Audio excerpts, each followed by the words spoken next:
સેવા પખવાડિયાની ઉજવણીના ભાગરૂપે ડભોઈ ખાતે વિવિધ કાર્યક્રમો યોજવામાં આવ્યા। વડોદરી ભાગોળ ખાતે ડભોઈ નગરપાલિકાના ચીફ ઓફિસર જયકિશન તડવીની ઉપસ્થિતિમાં 1 દિવસ 1 કલાક એક સાથે શ્રમદાનનો કાર્યક્રમ યોજાયો હતો, જેમાં ડભોઈના વિવિધ સ્થળોએ સાફ સફાઈ કરવામાં આવી।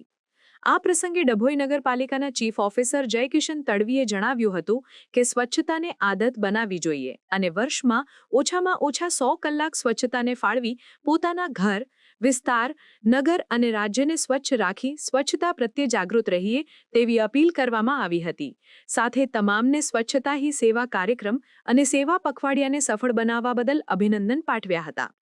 આ પ્રસંગે ચીફ ઓફિસર જયકિશન તડવી તથા Vij KM self finance college of MSW ડભોઈના વિદ્યાર્થીઓ તેમજ મોટી સંખ્યામાં કિરીટભાઈ વસાવા મહિલા મોરચા પ્રમુખ સોનલબેન સોલંકી તથા ડભોઈ નગરપાલિકાના મેનેજર મહેશભાઈ પરમાર સહિત પાલિકાના કર્મચારીઓ ઉપસ્થિત રહ્યા હતા।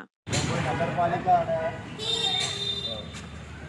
MSW તથા DSW કોલેજના સંયુક્ત ઉપક્રમે અહીંયા વડોદરી ભાગોળ ગર્ભાવતીની ઐતિહાસિક ધરોહરની સ્વચ્છતાનો કાર્યક્રમ રાખવામાં આવ્યો, જેમાં નગરપાલિકાના ચીફ ઓફિસર શ્રી જયકિશનભાઈના માર્ગદર્શન હેઠળ MSW અને DSW કોલેજના વિદ્યાર્થીઓ તથા સ્ટાફ સહિત અહીંયા સ્વચ્છતાનો કાર્યક્રમ રાખવામાં આવ્યો, જેમાં ઐતિહાસિક ધરોહરના કેમ્પસને પ્લાસ્ટિક મુક્ત કરવામાં આવ્યું, તેમજ તેની સ્વચ્છતા કરીને વિદ્યાર્થીઓ અને સ્ટાફ મિત્રો તથા નગરપાલિકાના કર્મચારીઓએ આ ઐતિહાસિક ધરોહરને ખરેખર આજે ખૂબ સુંદર રીતે સ્વચ્છતા કરી છે અને આ કાર્યક્રમ અમે કોલેજ વતી આજે સફળતાપૂર્વક પૂર્ણ કરી।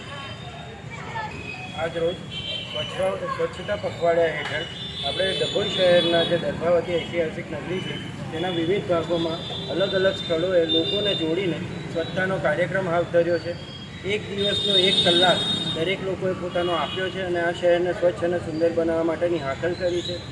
આની સાથે હું શહેરની દરેક જનતાને આ નમ્ર વિનંતી કરવા માગું છું કે સ્વચ્છતા એ દરેકની જવાબદારી છે, દરેકનું એક કાર્ય છે અને દરેકે આ કરવાનું યોગ્ય બને છે। જો આ પ્રમાણે ના થાય તો કોઈ પણ સફળતા મેળવવી એ અશક્ય બને છે। સ્વચ્છતા કોઈ એકની નહીં પણ સર્વની જવાબદારી છે એ વિચારી દરેક આની સાથે જોડાય। આજે કાલે ખાલી કાર્યક્રમ ચાલે છે ત્યાં સુધી નહીં, પણ પોતાની આસપાસ સ્વચ્છતા રાખે, પોતાના ઘરમાં સ્વચ્છતા રાખે, શેરીમાં સ્વચ્છતા રાખે અને એમ કરતાં આખું શહેર સ્વચ્છ બને એ બદલની મારી નમ્ર અપીલ છે।